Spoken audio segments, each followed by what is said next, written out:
আসসালামু আলাইকুম, আশা করি সবাই ভালো আছো। আজকে হচ্ছে আমাদের কাজশক্তি ক্ষমতা অধ্যায়ের উপরে 9 নাম্বার ক্লাস। ঠিক আছে, ইতিমধ্যে আমাদের 1 থেকে 8 নাম্বার ক্লাস আমাদের শেষ করা হয়েছে। যারা তোমরা এইগুলো করো নাই তারা অবশ্যই ইউটিউবে প্লেলিস্ট করা আছে, ওখান থেকে করে নিবা। ঠিক আছে, চলো আজকে লেকচারটা শুরু করি। আজকে আমরা গতদিন 8 নাম্বার লেকচার শেষ করছিলাম হচ্ছে এই পর্যন্ত। ওকে, এই যে এই পর্যন্ত শেষ করছিলাম। এখন আমি তোমাদেরকে বলছিলাম যে তোমরা শর্টকাট বানাবা, বাট তোমরা তো শর্টকাট বানাবা না, সুতরাং আমারই কষ্ট করে বানাতে হবে। এখন আমি বানিয়েছি, দেখো বিষয়টা কেমন। আমরা গতদিন 3টা হচ্ছে শর্টকাট শিখছিলাম না? 3টা কি? 3টা যে এখানে একটা বস্তু আছে, বস্তুটা মাটিতে পড়তেছে। ঠিক আছে, এখানে একটা বস্তু আছে, ওই বস্তুটা মাটির দিকে পড়তেছে। ওই ক্ষেত্রে তোমার গতিশক্তি বিভব শক্তির কখন এত গুণ হবে, এইগুলা মানে পড়ন্ত বস্তুর ক্ষেত্রে। কিন্তু আমরা যে প্রমাণটা করছিলাম, এই যে প্রমাণটা, এটা কিন্তু নিক্ষিপ্ত বস্তু না। এই যে নিচে থেকে উপরে পাঠাচ্ছি না, নিক্ষিপ্ত বস্তু। এখন নিক্ষিপ্ত বস্তুর জন্যই তো আমার শর্টকাট লাগবে, কারণ তুমি এটা অবশ্যই খেয়াল করবা এমসিকিউতে যে পড়ন্ত বস্তু বলেছে মানে বস্তুটা কি উপর থেকে পড়তেছে নিচের দিকে নাকি নিচের থেকে উপরের দিকে যাচ্ছে। কথা ক্লিয়ার আমার? জি ভাই। তুমি ভুল জায়গায় দেখো। পড়ন্ত বস্তুর ক্ষেত্রে 3টা শর্টকাট আছে, ঠিক নিক্ষিপ্ত বস্তুর ক্ষেত্রেও 3টা শর্টকাট আছে। দুইটাই 3টা, এই 3টা ভিন্ন, এই 3টাও ভিন্ন। সুতরাং একটার বাচ্চা যদি আরেকটার কোলে যায় অবশ্যই কান্না করবে, আর সেই কান্নাটা করবা তুমি, কারণ তোমার রেজাল্ট খারাপ আসবে এমসিকিউ ভুলতে গেলে। ওকে, দেখো এখন গতিশক্তি বিভব শক্তির শর্টকাট কখন? যখন বস্তুটা আমাদের কি ছিল আগে এখানে ছিল যে বস্তুটা উপরে ছিল, আর এখন আছে বস্তুটা নিচে, মানে আমি এখানে নিক্ষেপ করব, উপরে চেলে দেব। ঠিক আছে, ঠিক আছে, চলো তাহলে যদি নিক্ষিপ্ত বস্তুর ক্ষেত্রে, ওকে, এই যে নিক্ষিপ্ত বস্তুর ক্ষেত্রে গতিশক্তি বিভব শক্তির এন গুণ হলে, দেখো এন গুণ হলে এক্স এর সূত্র কি? X equal to U square divided by 2g into N plus 1। এখন কত বড় একটা অ্যাবনর্মাল শর্টকাট লাগতেছে না? চলো দেখে আসি, আমরা এইটা প্রমাণ করে দেখি। এখন এইটা দ্বিগুণ বলছিল না? প্রশ্ন কি বলছিল দেখো তো, প্রশ্ন কি বলছিল দেখো। এই যে একটা বস্তুকে নিচে থেকে উপরে মানে কি? নিক্ষিপ্ত বস্তু নিক্ষেপ করলে কত উচ্চতায়, মানে কি বলো তো? কত উচ্চতায় মানে এক্স এর মান বের করতে বলেছে, তাই তো? কত উচ্চতায় গতিশক্তি বিভব শক্তির দ্বিগুণ হবে।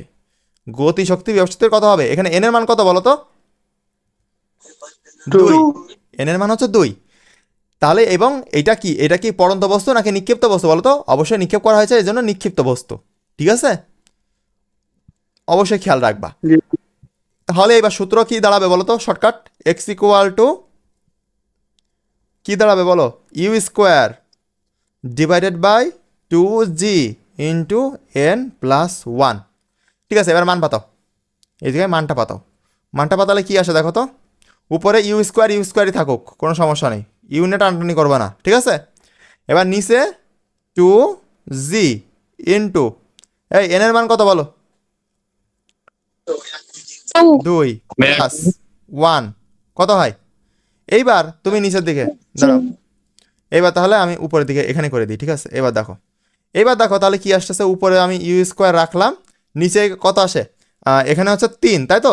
3 আর 6, তাহলে 6g। এই যে মিলছে? জি ভাইয়া। অনেক শর্টকাটগুলো তুমি সারা বই খোঁজো এই শর্টকাট পাবা না, তুমি সারা অ্যাডমিশনের বই খোঁজো এই শর্টকাট পাবা না। ঠিক আছে, কারণ সব জায়গায় ওই পড়ন্ত বস্তু শর্টকাটটাই দিয়ে রাখছে। তোমার মেন বইতে তো দিয়েই নাই, মেন বইতে কোনো শর্টকাটই নাই, কিন্তু পড়ন্ত বস্তু শর্টকাটটা দিয়ে রাখছে কোথায়? তোমার বিভিন্ন অ্যাডমিশনের বইয়ে, হাবিজাবি বইতে। বাট ওই নিক্ষিপ্ত বস্তু এইটা শর্টকাট দেই নাই। আর শর্টকাটগুলো তোমার এমসিকিউতে ইউজ করতে পারবা, এইগুলো এমসিকিউতে ইউজ করতে পারবো। কেউ যেন আবার সিকিউতে করে বসে না, পুরো কিন্তু 00 দিয়ে দিবে। তুমি কি করতে পারো?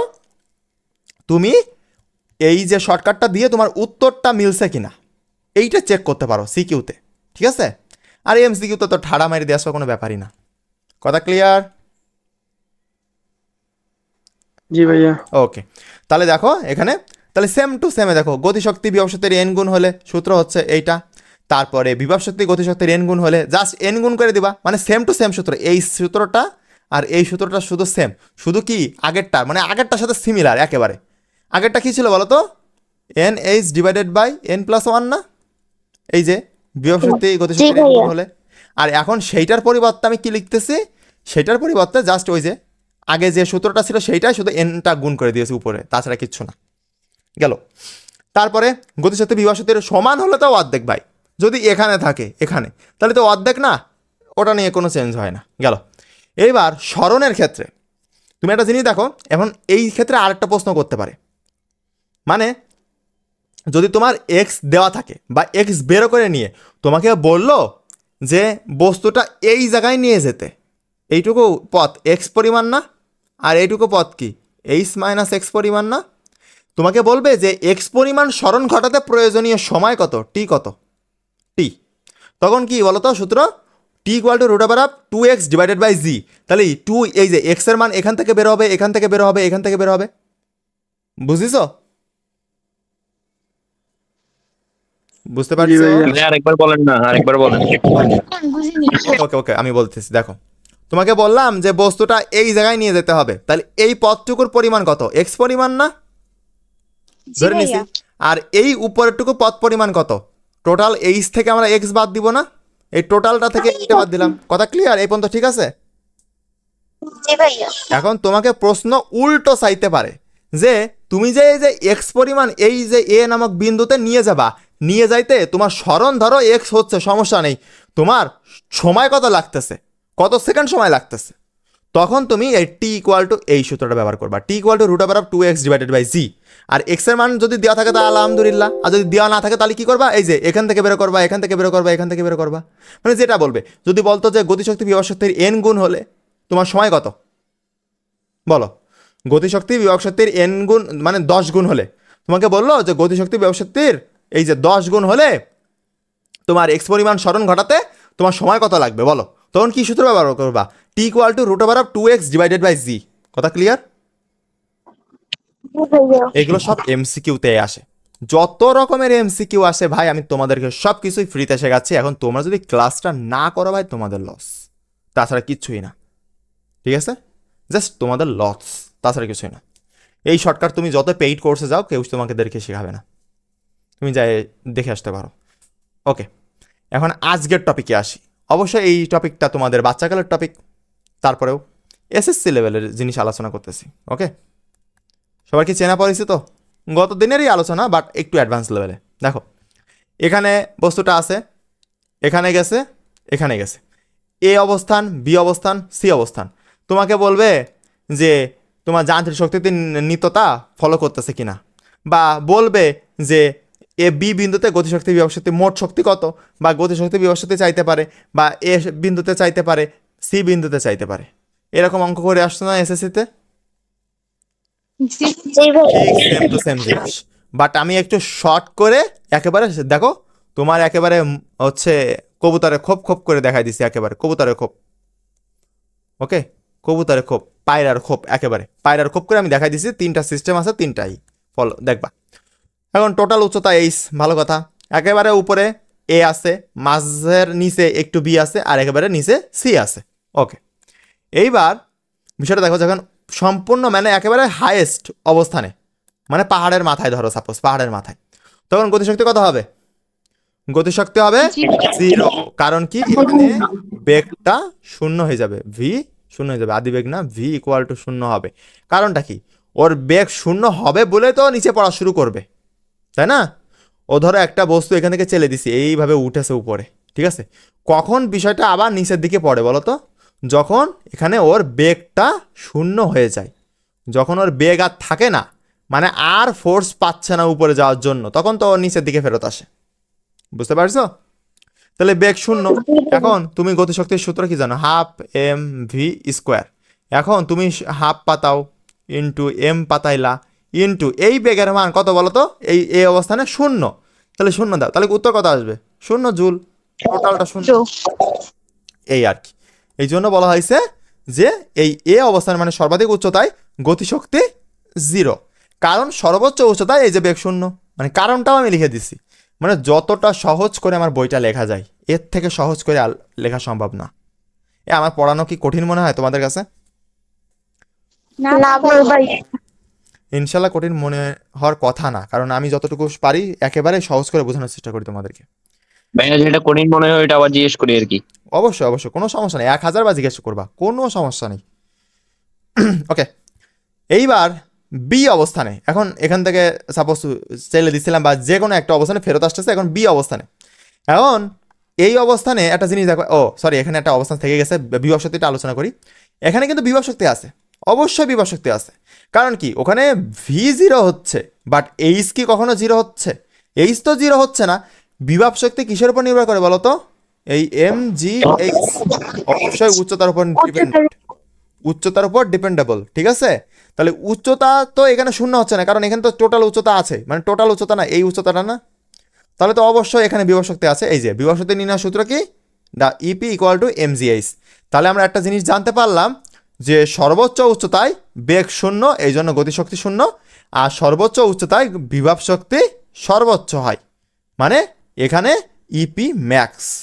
তোমাকে যদি বলা হয় যে ইপি ম্যাক্স কোথায়, বলো তো এ অবস্থানে। কথা ক্লিয়ার? ওকে, এইবার চলে আসি নিচে বি অবস্থানে। ওকে, বি অবস্থান আলোচনা করি। দেখো বি অবস্থানে, বি অবস্থানে কি আছে? বি অবস্থানেও গতিশক্তি বিভব শক্তি আছে। এখন এখানে কিন্তু দুইটাই আছে, সবসময় মনে রাখবা, উপরে একটা আছে নিচে একটা আছে, মানে উপরে যে কোনো একটা শূন্য হবে, নিচে যে কোনো একটা শূন্য হবে, আর মাঝামাঝি অবস্থায় মানে এই দুই অবস্থার মাঝখানে যে কোনো অবস্থানে দুইটাই থাকবে। কথা ক্লিয়ার? জি ভাইয়া। ওকে, এইবার বি অবস্থানে নির্ণয় করতে গেলে আমাদের খুবই প্যারা হয়, আমি একবারে শিখাই দিচ্ছি, খুব সুন্দর করে শিখে নিবা। দেখো বি অবস্থানে গতিশক্তি আছে, বিভব শক্তিও আছে। গতিশক্তিটা দেখি, সেম টু সেম সূত্র, half E K equal to half M V square. এখন এই যে হাফ এম ভি স্কোয়ার, অনেক সময় বেগ দেওয়া থাকে না, বেগের মান দেওয়া থাকলে তো বাইসে গেলাম, না দেওয়া থাকলে কি করি, হাফ এম, এইবার ভি স্কোয়ার সূত্র কি, ইউ স্কোয়ার। এইবার এইটা ধরো সাপোজ উপর থেকে পড়তেছে, এই জায়গায় খেয়াল রাখবা যে পড়ন্ত বস্তু নাকি নিক্ষিপ্ত বস্তু। পড়ন্ত বস্তু হলে কি হয় বলো তো, প্লাস হয় না, জি ভাইয়া। জি ভাইয়া। প্লাস টু এ এস, জি এইটা দাঁড়াও জিএইচ আমি দিচ্ছি, হাফ এম দিয়ে U square plus two G H. যেহেতু আমরা উচ্চতা নিয়ে কাজ করতেছি এই জন্য অভিকর্ষ স্তরণ নিলাম, আর উচ্চতা বলতে তো এইচ, এই যে এস এর জায়গায় স্মরণটার জায়গায় এস এইচ বসাচ্ছি, ভালো কথা, সমস্যা নেই। এইবার বিষয়টা দেখো, তাহলে এই যে এইচটা, এই এইচটা কোনটা ব্যবহার করবা বলো তো? গতিশক্তির ক্ষেত্রে বলেছে, গতিশক্তির ক্ষেত্রে বলেছে উপর থেকে নিচ থেকে উপরের দিকে। না না না বিয়ে। না না না, অবশ্যই হ্যাঁ, ভূমি বিয়েটা। থেকে না, অবশ্যই তোমরা ওইটা ব্যবহার করবে না। এই যে বি থেকে এ, এই এ অবস্থান থেকে বি অবস্থান পর্যন্ত এই দূরত্বটা ব্যবহার করবা। বি সাপোজ এ থেকে বি অবস্থান, ওকে, এ থেকে বি অবস্থান, এই দূরত্বটা ইউজ করবা তোমরা। কেন? এইচ এর মান অতিক্রান্ত উচ্চতা ব্যবহার করবা, অতিক্রান্ত। তাহলে তুমি আমাকে এখন বলো, একটা বস্তু এখানে ছিল, একটা বস্তু এখানে আসছে, কোন কতটুকু পথ অতিক্রম করছে বলো? এবি পথ। এই যে এক্স এবি মাইনাস এক্স। হ্যাঁ, এই পথটুকুর মান কত, এইচ মাইনাস এক্স, যদি আমি নিচেরটা এক্স ধরি, তাই না? বিষয়টা হচ্ছে এরকম, জি ভাইয়া। এইটা তোমরা এইচ এর মান অতিক্রান্ত উচ্চতা ইউজ করবা। কথা ক্লিয়ার? এইবার তুমি যখন বিভব শক্তি নির্ণয় করবা তখন কি করবা? বিভব শক্তি ভাই সব সময় ভূমি থেকে হিসাব করবা, সব সময়। এই যে এম জি এইচ, এই এইচটা সব সময় ভূমি থেকে, ঠিক আছে? জি ভাইয়া। এই সূত্রের এই এইচটা সব সময় ভূমি থেকে হিসাব করবা। তাহলে ভূমি থেকে এই বি বিন্দুর উচ্চতা কত? এক্স ছিল না, এক্স, বিসি। হ্যাঁ। তাহলে সেইটা এক্স দিবা, তাহলে হবে এম জি এক্স, এক্স এর মান দেওয়া থাকলে তাই, এ হচ্ছে নিয়ম। গেল, তাহলে আমরা দুইটা বুঝতে পারলাম। এই বি বিন্দুতে এসে কিন্তু সমস্যা হয় যে তোমরা অনেক সময় এই এ বি পথ না ধরে এই বি সি পথ ধরে নাও, তখন হয়ে যায় সমস্যা, এই জন্য অবশ্যই খেয়াল রাখবা। এইবার দেখো সি বিন্দুতে আসি। এইবার সি বিন্দুতে আসে গতিশক্তি কি থাকে, এখানে দুইটা নেই কিন্তু এখানে একটা আছে। কোনটা নেই? এখানে উচ্চতা কত বলো তো? উচ্চতা কিন্তু শূন্য, কারণ মাটিতে আছে ভাই, মাটিতে আছে এই জন্য উচ্চতা শূন্য। বাট এখানে কিন্তু তোমার ইকে ম্যাক্স, ওকে, কথা ক্লিয়ার? ইকে কিন্তু ম্যাক্স, সবসময় মনে রাখবা, ঠিক আছে? আমি একটা জরিপ মানে একটা মানে করে দিব যে কোথায় কি ম্যাক্স হচ্ছে।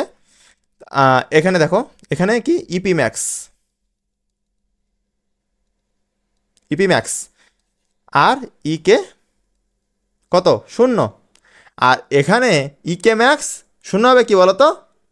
E P, EP. বিভব শক্তিটা শূন্য। কারণ কি? এখানে উচ্চতাটা শূন্য, আর এখানে এইটা শূন্য হওয়ার কারণ কি? বেগটা শূন্য। কথা ক্লিয়ার? এই জিনিসগুলো খেয়াল রাখলে ভাই তোমার সিকিউতে কোনো জায়গায় আটকাবে না। এই জায়গা থেকে সিকিউ ভালোই পরিমাণে আসার কথা, যদিও বিগত বছরগুলোতে খুবই কম পরিমাণে আসছে।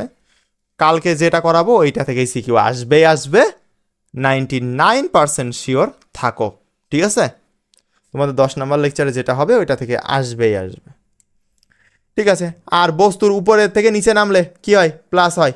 মানে বস্তু যদি উপর থেকে নিচে ফেলে দিই তাহলে জি এর মান সূত্র কি হবে? ওই যে ইউ স্কোয়ার প্লাস 2GH, এখানে এই যে প্লাসটা দিচ্ছি, ঠিক আছে? এই প্লাসটা দিচ্ছি এই কারণে যে বস্তু উপর থেকে নিচে নামতেছে। আর যদি বস্তুটাকে এই জায়গা থেকে উপরে পাঠাই তাহলে কি হবে?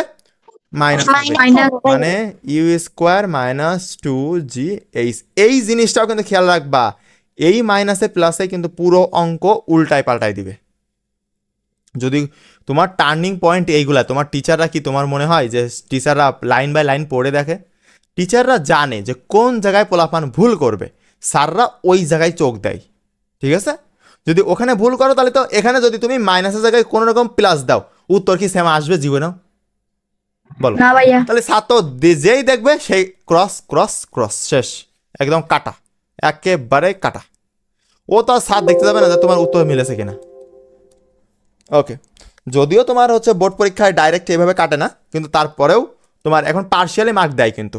মানে গ নাম্বারে তোমার কি করে 3 মার্ক আছে না, যদি তুমি মানে সঠিক সূত্র ব্যবহার করো, সব কিছু ব্যবহার, বাট উত্তর মিললো না। সাপোজ রাইট অ্যান্সার হচ্ছে 10, তোমার আসছে হচ্ছে 18।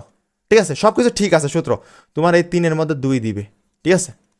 সব কিছু রাইট থাকলে। তুমি ভুলভাল গান লিখে আসলে কিন্তু ভাই পাবা না। ঘ নাম্বারে কত দেয়? ঘ নাম্বারে হচ্ছে টোটাল মার্ক 4।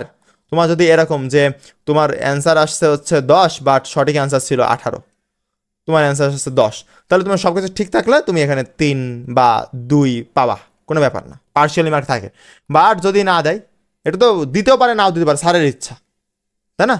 যদি না দেয় তখন ওই আশায় বসে থাকবা নাকি? এই জন্য চেষ্টা করবা যে ক্যালকুলেশনটা 100% মানে রাইট করার। তাহলে এই যে সর্বনিম্ন অবস্থায় গতিশক্তি সর্বোচ্চ, আর উচ্চতা যেহেতু ভূমিতে উচ্চতা 0, এই জন্য এখানে এমজিএইচটা 0 গেল। টপিক, এই টপিক বুঝতে কারো সমস্যা? না ভাইয়া। ওকে, ঠিক আছে, চলো নিচের দিকে। ওকে, আজকে আরেকটা জিনিস বোঝাবো, সেটা হচ্ছে সরল দোলক। এই সরল দোলকের জাস্ট চিত্রটা বোঝায় আপনাদের ছুটি দিয়ে দেবো, মানে একেবারে সামান্য পড়ালাম আজকে, কারণ আপনাদের কালকে ক্লাস করায় আপনাদের এই অধ্যায় শেষ। ওকে, কালকে আমি এই সরল দোলকটা আর হচ্ছে পানি ওই কুয়ার ওইগুলো কালকে রাখবো।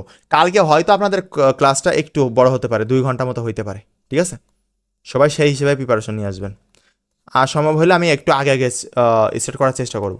মানে অন্যদিন তো 9টায় শুরু হয় আপনাদের ক্লাস, তাই না? আমি কালকে যদি পারি তাহলে 8:30-এ শুরু করব, 8:30-এ। ঠিক আছে? আর যদি যাই শুরু করবো না কেন আপনাদের বলে দিব আমি। সরল দোলকের খুঁটিনাটি, এখন সরল দোলকটা হচ্ছে খুবই গুরুত্বপূর্ণ। এই অধ্যায়ের জন্য গুরুত্বপূর্ণ, এই 5 অধ্যায়ের জন্য গুরুত্বপূর্ণ, এবং 6 অধ্যায়ের জন্য গুরুত্বপূর্ণ। ঠিক আছে? এখন সবাই কি সরল দোলক চেনো? পেন্ডুলাম। জি ভাইয়া। ওকে, যারা চেনো না তাদেরকে বলে দিই, এরকম একটা জিনিস থাকে, তার সাথে একটা হুক লাগানো থাকে, এই হুকের সাথে একটা দড়ি মানে বাঁধাই করা থাকে। এইবার এখানে একটা বব থাকে, এর নাম হচ্ছে কি বলতো? গোলকপিণ্ড। ঠিক আছে? এর নাম হচ্ছে বব বা গোলকপিণ্ড, যেটাই বলো না কেন, এটা বল আর কি। এইবার তুমি যে এই যে এখানে ঝোলাচ্ছ না, এইভাবে এখানে একটা বল ঝোলাচ্ছ, এইটা যদি তুমি এই টেনে নিয়ে এসে এখান থেকে ছেড়ে দাও, এখান থেকে টেনে নিয়ে আসছো, ঠিক আছে, এখান থেকে ছেড়ে দিলা, তাহলে এইটা এই পাশে দুলতে দুলতে আবার এই পাশে চলে যাবে না? এই পাশে যাবে, আবার এই পাশে আসবে, মানে এইভাবে এইভাবে এইভাবে কথা থাকবে না? এই জিনিসটা হচ্ছে সরল দোলক। কথা এটা কি দোলনা না? দোলনার মতো না? হ্যাঁ, দোলনা, তুমি দোলনাই বলতে পারো, দোলনা, তুমি দোলনার সাথে তুলনা করতে পারো, কিন্তু সরল দোলক জিনিস আলাদা, দোলনা আলাদা। বাট তুমি একই রকম, এই যে ধরো তুমি এখান থেকে হচ্ছে চালু করো দোলনাটা, এইভাবে যাচ্ছ, আবার ফেরত আসতেছো, আবার যাচ্ছ, এরকম। তোমরা জাস্ট হচ্ছে গুগলে সার্চ করবা যে সরল দোলক বা এরকম, তুমি A to Z ভিডিও পেয়ে যাবা, সব কিছু পেয়ে যাবা, সমস্যা নেই। ঠিক আছে? তোমরা আরেকটা ফিজিক্সের আরেকটা জিনিস দেখছো না? এরকম বল যুক্ত করা থাকে, এরকম এরকম এরকম বল লাগানো থাকে। এইটাকে টেনে ছেড়ে দিলে এইটার সাথে বাড়ি লাগে, এইটার সাথে বাড়ি লাগে, এইটার সাথে বাড়ি লাগে, এইটা দূরে চলে যায়, আবার এইটা এসে বাড়ি দেয়, আবার এইরকম হইতে থাকে, মানে দোলতেই থাকে এরকম। এভাবে দেখছি এই রিলসে। জিনিসটাই হচ্ছে তোমার সরল দোলকের কারণে। ওকে, এখন এইটা হচ্ছে পয়েন্ট। এখন এই সুতার দৈর্ঘ্য, এই একটা সুতা, এই একটা সুতা, এই একটা সুতা, এই ববগুলো, এইগুলো, এই বলগুলোরে কিন্তু বল বলবা না, বব বলবা, বা গোলক পিণ্ড, ঠিক আছে? এই বলগুলোর এই যে সুতাগুলো না, এই সুতাগুলোর দৈর্ঘ্য কিন্তু এল দ্বারা প্রকাশ করা হয়, এবং এগুলো সবগুলোই সেম, ঠিক আছে? এইটা সেম, এইটা সেম, এইটা সেম, এইটা যদিও চিত্র দেখে মনে হচ্ছে না যে সবগুলো সেম, মানে যদি তোমার এইটা 10 সেন্টিমিটার হয়, তাহলে এইটাও 10 সেন্টিমিটার, এইটাও 10 সেন্টিমিটার, এইটাও 10 সেন্টিমিটার। কথা ক্লিয়ার? ওকে, জি ভাইয়া। গেল। এইবার তোমার এই অবস্থান, এই অবস্থানটা কোন অবস্থান? এটা সাম্য অবস্থান, ঠিক আছে? এই অবস্থানটাকে বলা হয় সাম্যাবস্থা। গেল। এইবার তোমার এইটাকে কি করতেছো, তুমি টেনে নিয়ে বি অবস্থানে নিয়ে যাচ্ছ, সেখান থেকে সি অবস্থানে নিয়ে যাচ্ছ। এবার সি অবস্থানে যাওয়ার পরে কেন ফেরত আসতেছে বলো তো, তোমাদের জাস্ট আইডিয়া করে বলো। যে কোশ্চেনটা বুঝিনি। একটা জিনিসকে তুমি এখান থেকে টেনে নিয়ে এখানে নিয়ে যাচ্ছ, তারপরে আবার সে ফেরত চলে আসতেছে, আবার এই দিকে চলে যাচ্ছে, কারণটা কি? কেন্দ্রমুখী বল আকর্ষণ করতে। না, গতিশক্তির কারণে, গতিশক্তির কারণে। হয়েছে, কিন্তু গতিশক্তিটা কত বলো তো এখানে? এই সি বিন্দুতে গতিশক্তি কত? ভাই ওখানে ফুল, এই কারণে 0। ইয়েস, আমি এইটা শুনতে যাচ্ছি যে এখানে গতিশক্তিটা 0 হচ্ছে, কারণ কি? এখানে বেগটা শূন্য হচ্ছে ভাইয়া, এখানে বেগটা শূন্য হয়ে যাচ্ছে।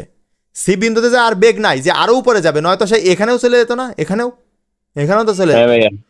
কিন্তু ওখানে যে বেগটা শূন্য হয়ে যাচ্ছে, এই সি বিন্দুতে কি হচ্ছে? বেগটা শূন্য হচ্ছে, মানে গতিশক্তি ইকে ইকুয়াল টু শূন্য হচ্ছে। তার কারণে ও আবার ব্যাক আসতেছে, আবার ব্যাক এসে আবার এইদিকে যাচ্ছে। এবার ডি বিন্দুতে আবার কি হয়েছে বলো তো?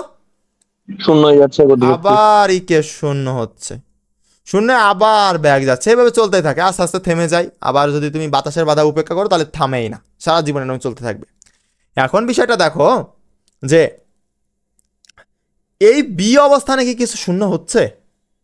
না, বি অবস্থান কিন্তু শূন্য হচ্ছে না, কারণ বি অবস্থান পার করে যাচ্ছে, আবার বি অবস্থান পার করে চলেও আসতেছে। মানে তোমার যদি তোমাকে হচ্ছে এই অবস্থানে গতিশক্তি বিভব শক্তি নির্ণয় করতে বলে, তাহলে এখানে কিন্তু এমজিএইচ পরিমাণ কি আছে? বিভব শক্তি আছে, কিন্তু গতিশক্তি শূন্য। এখানে কি আছে বলো তো? এমজিএইচ পরিমাণ কি আছে? বিভব শক্তি আছে, বাট গতিশক্তি শূন্য। এখানে গতিশক্তি বিভব শক্তি দুইটাই আছে, বা বলতে পারো বলা যায় দুইটাই আছে, কিন্তু এর মধ্যে আবার তফাৎ আছে, আমি সামনের দিন আলোচনা করবো না, সমস্যা নেই। যে অনেক সময় দুইটাই থাকে, আবার অনেক সময় একটা থাকে, আমি কালকে আলোচনা করে দেবো একদম। এই বি অবস্থানে কিন্তু দুইটাই থাকবে 100% শিওর। এইটার সাথে কিন্তু ওই উপরের এই বস্তু ফেলা এই জিনিসটা কিন্তু খুবই সামঞ্জস্যপূর্ণ। এ অবস্থান, বি অবস্থান, এটা সি অবস্থান। কথা ক্লিয়ার? বুঝতে পারছো? কিন্তু এই জিনিস আলাদা, এই জিনিস আলাদা, কারণ এ তো দোল। হ্যাঁ বলো।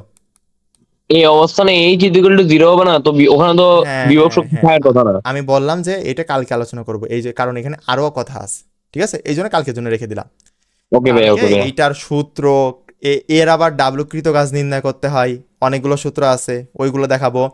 তারপরে এর হচ্ছে নিত্যতার সূত্র আছে, এখানে বলবে ওই যে আগে যেরকম শিখে আসছিলেন না, এখানেও বলবে যে যান্ত্রিক শক্তি নিত্যতার সূত্রকে ফলো করে কিনা, মানে এ অবস্থানে গতিশক্তি বিভব শক্তি নির্ণয় করতে হবে, বি অবস্থানে গতিশক্তি বিভব শক্তি, সি অবস্থানে গতিশক্তি বিভব শক্তি।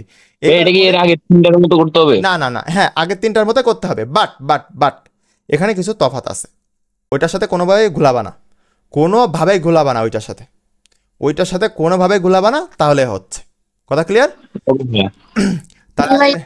তাহলে আজকে আপনাদের ক্লাস এই পর্যন্তই, আর ইনশাল্লাহ কালকে আপনাদের 10 নাম্বার লেকচার দিয়ে আপনাদের এই চ্যাপ্টারটা ক্লোজ করা হবে। আর তারপরে কোন দিন পরীক্ষা নেওয়া হবে কালকে সব কিছু জানিয়ে দেওয়া হবে। এই জন্য আমি বলতেছি যে কালকের ক্লাসটা হয়তো 2 ঘন্টা হইতে পারে, ঠিক আছে? একটু প্রিপারেশন নিয়ে আসবা। একটু আর্লি শুরু করিয়েন তাহলে। হ্যাঁ, আমি চেষ্টা করবো যে হচ্ছে আপনার ওই যে 8টা থেকে বা 8:30 থেকে শুরু করার, তাহলে আপনার ওই সেম টু সেম 10টার মধ্যে ক্লোজ হয়ে যাবে।